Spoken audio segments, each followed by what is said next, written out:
E aí, pessoal, tudo bem? Sejam bem-vindos à nossa videoaula 46. Hoje, ainda na NR18, a norma que fala da construção civil, a gente vai abordar o item 18.37. São as disposições finais da norma. Ressaltando que esse não é o nosso último encontro. Eu ainda devo para vocês o item que fala sobre os elevadores, que é o 18.14, que nós vamos ver a partir do nosso próximo encontro, ok? Então, dentro da norma, vamos começar o 1837 pelo 1837.2. É obrigatório o fornecimento de água potável filtrada e fresca para os trabalhadores por meio de bebedouros de jato inclinado ou equipamento similar que garanta as mesmas condições, na proporção de um bebedouro para cada grupo de 25 trabalhadores ou fração. Antes de falarmos desse dispositivo, vamos falar do 37.2.1. O disposto neste subitem, ou seja, no 37.2, deve ser garantido de forma que, do posto de trabalho ao bebedouro, não haja um deslocamento superior a 100 metros na horizontal e 15 metros na vertical. Agora, gente, vamos chamar a atenção para alguns tópicos que a gente considerou importantes. Primeiro, é obrigatório o fornecimento de água potável, filtrada e fresca.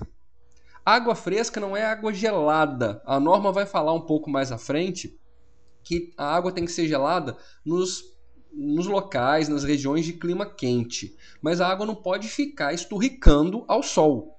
A água tem que estar fresca, né? Potável e filtrada. A água da torneira, essas estações de tratamento da água consideram que a água é potável, mas ela não é filtrada.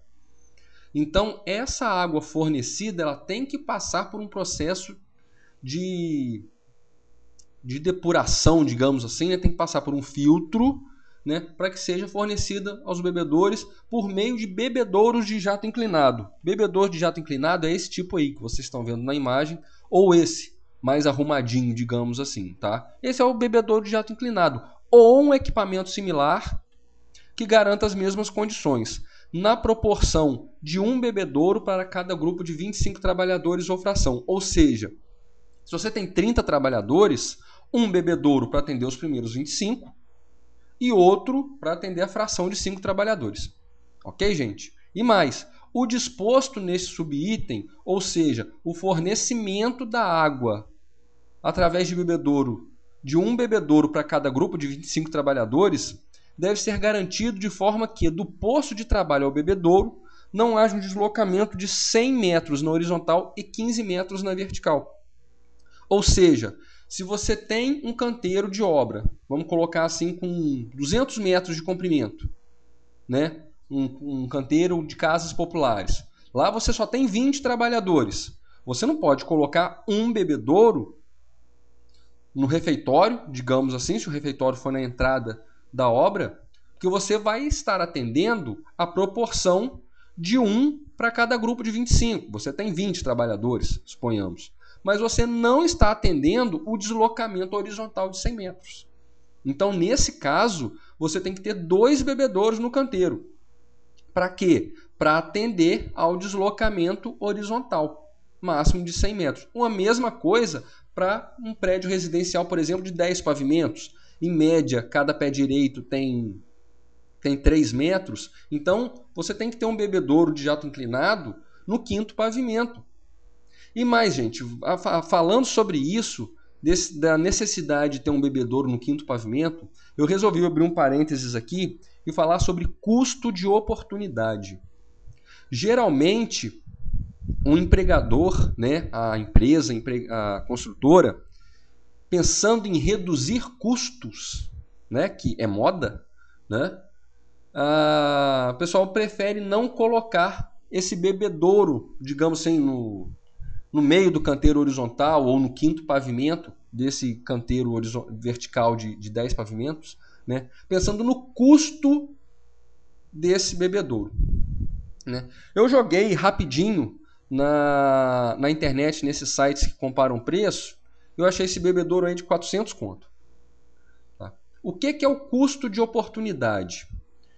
Vamos pensar o seguinte, vamos supor que você vem trabalhando há muito tempo e fazendo a economia, juntando uma grana, e você conseguiu juntar 50 mil reais para comprar um carro zero, show de bola.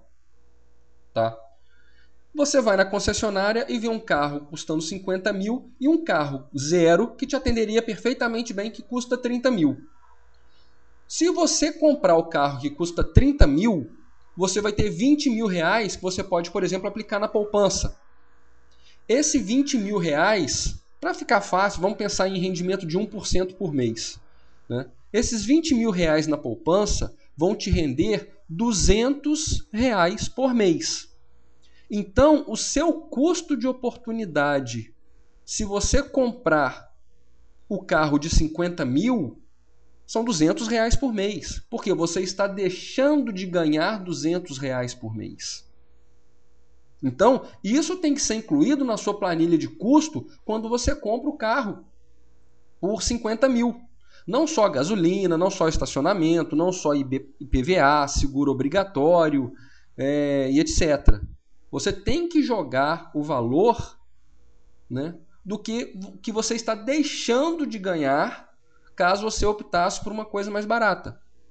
Voltando para a nossa realidade da construção civil. Se você, pensando em economizar 400 reais e não colocar um bebedouro desse tipo no 5º pavimento, você vai ter um trabalhador no 10º pavimento que vai beber água. Ele vai descer os 10 andares. No meio do caminho ele vai encontrar um eletricista, ele vai encontrar um gesseiro, fazendo algum tipo de bloqueio no caminho. Então ele não vai simplesmente descer, ele vai ter que se desviar, o que vai atrasar. Ele vai chegar lá embaixo cansado, vai beber água, vai ter que parar um tempo para subir os 10 pavimentos, são 30 metros na vertical. Ele vai subir de forma escalonada, porque poucas pessoas têm um fôlego suficiente para subir 10 pavimentos de uma vez só. Né? Então tudo isso, gente, o empregador está perdendo o quê? Produtividade. Então, o custo de oportunidade, nesse caso, de não colocar o bebedouro no 5º pavimento, é a produtividade que a construtora está perdendo. Porque ela está deixando de ganhar produtividade quando coloca esse bebedouro no 5º pavimento. E as pessoas, infelizmente, em pleno século XXI, ainda não pensam nisso. Elas não pensam em quê? Em 400 conto. E esse canteiro vai durar 1 ano e meio, 2.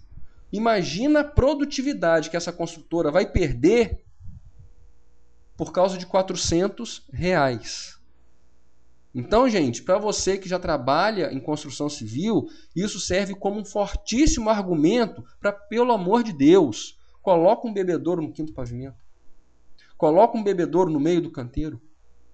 Tá, gente? A gente não pode deixar de levar isso em consideração quando vai falar a respeito do custo de se implantar um simples bebedouro no pavimento superior do canteiro de obras.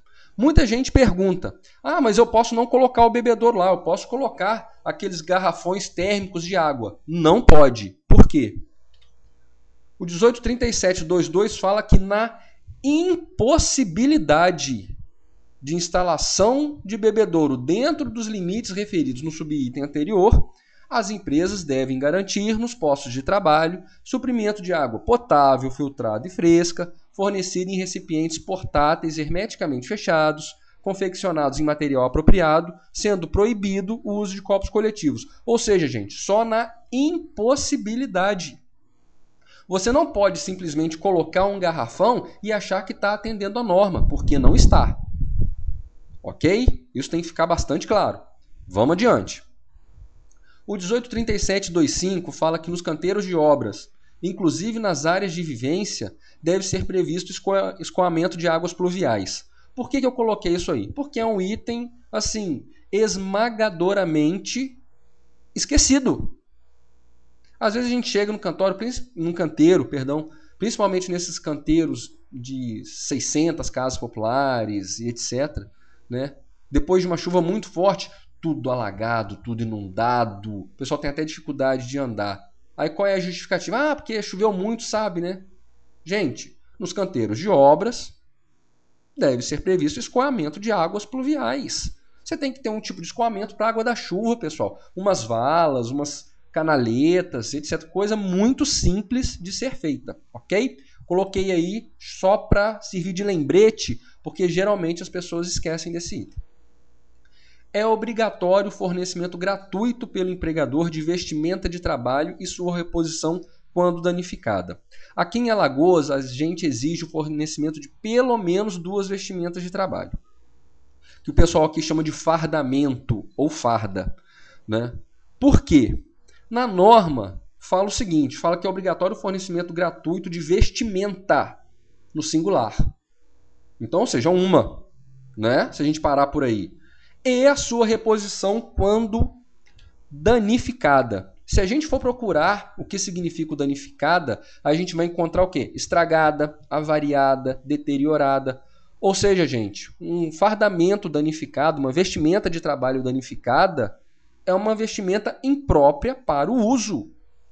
E é inconcebível você imaginar que um trabalhador da construção civil, usando a mesma vestimenta de trabalho, vai chegar com essa vestimenta no final da semana em condições de uso. Pela sujeira.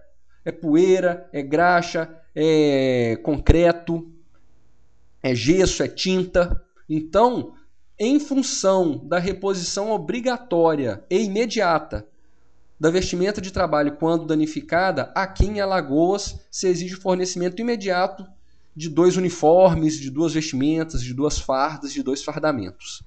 Ok? Principalmente para quê? Um sujou não está em condição de uso, o trabalhador substitui pelo limpo. Ok? Vamos adiante. 18.37.7. É facultadas às empresas construtoras regularmente registradas no sistema Confea-CREA, sob responsabilidade de profissional de engenharia, em situações especiais não previstas nesta NR, mediante cumprimento dos requisitos previstos no subitens seguintes. Ou seja, gente, o que a norma está falando aí? No 18.37.7, que foi mudado agora em meados de 2011, e a portaria está à disposição no nosso blog, sabinasst.blogspot.com. As construtoras regularmente registradas no CREA, né, podem apresentar algumas medidas não previstas na NR. Quando essas medidas propiciarem um avanço tecnológico, ou seja, a NR propõe uma coisa e a empresa adota uma coisa tecnologicamente mais avançada, tá? Quando essa tecnologia mais avançada objetivar a implementação de medidas de controle de sistemas preventivos de segurança e não simplesmente ganho de produtividade, tá? Essa adoção de uma tecnologia mais avançada tem que propiciar uma segurança melhor no ambiente de trabalho, tá? E que garanta a realização das tarefas de modo seguro e saudável. Então, quando esses 3 itens tiverem sido obedecidos, né, com esse objetivo, melhor dizendo, a construtora pode adotar outras medidas diferentes daquelas propostas pela NR18. Tá, pessoal? Detalhe, né? Os procedimentos e meios de proteção adotados devem estar sob responsabilidade de engenheiro legalmente habilitado e de engenheiro de segurança do trabalho. Nesse item, a norma é específica. Tá? Esses procedimentos têm que estar sob a responsabilidade de um engenheiro de segurança do trabalho com a devida emissão da RT. Ou seja, qualquer coisa que for ser adotada diferente do que consta na NR, né, tem que estar sob a responsabilidade de engenheiro de segurança com a RT e mais, né? A documentação relativa à adoção dessas soluções alternativas faz parte do PCMAT, integra o PCMAT, devendo ser mantido no estabelecimento, acompanhada das respectivas memórias de cálculo, especificações técnicas e procedimentos de trabalho. E claro, uma vez que o PCMAT deve estar, o documento base, né, do PCMAT deve estar no local à disposição da fiscalização, toda essa papelada, a RT, memória de cálculo, especificação técnica, tudo isso também, junto do PCMAT, tem que estar no local à disposição da fiscalização. Ok, pessoal? Do item 18.37, que são as disposições finais, era só isso que a gente queria trazer, né? Lógico que o item na íntegra está à disposição no nosso blog. O item 18.38, que fala sobre as disposições transitórias, fala sobre prazos a serem obedecidos. A gente não vai abordar isso numa videoaula. Então, na videoaula 47, a gente fala sobre o item 18.14, ok? E como sempre, a gente continua à disposição no Orkut, no Gmail, sabino.sst@gmail.com, no Facebook e no Twitter. Ok, pessoal? O meu obrigado a todos, tá? Obrigado pela paciência de vocês, obrigado pelos elogios que eu venho recebendo, pelas sugestões. Continuem mandando, isso só incentiva ainda mais o nosso trabalho. E é isso, meu obrigado a todos, fiquem com Deus e até a próxima. Valeu, galera. Tchau, tchau.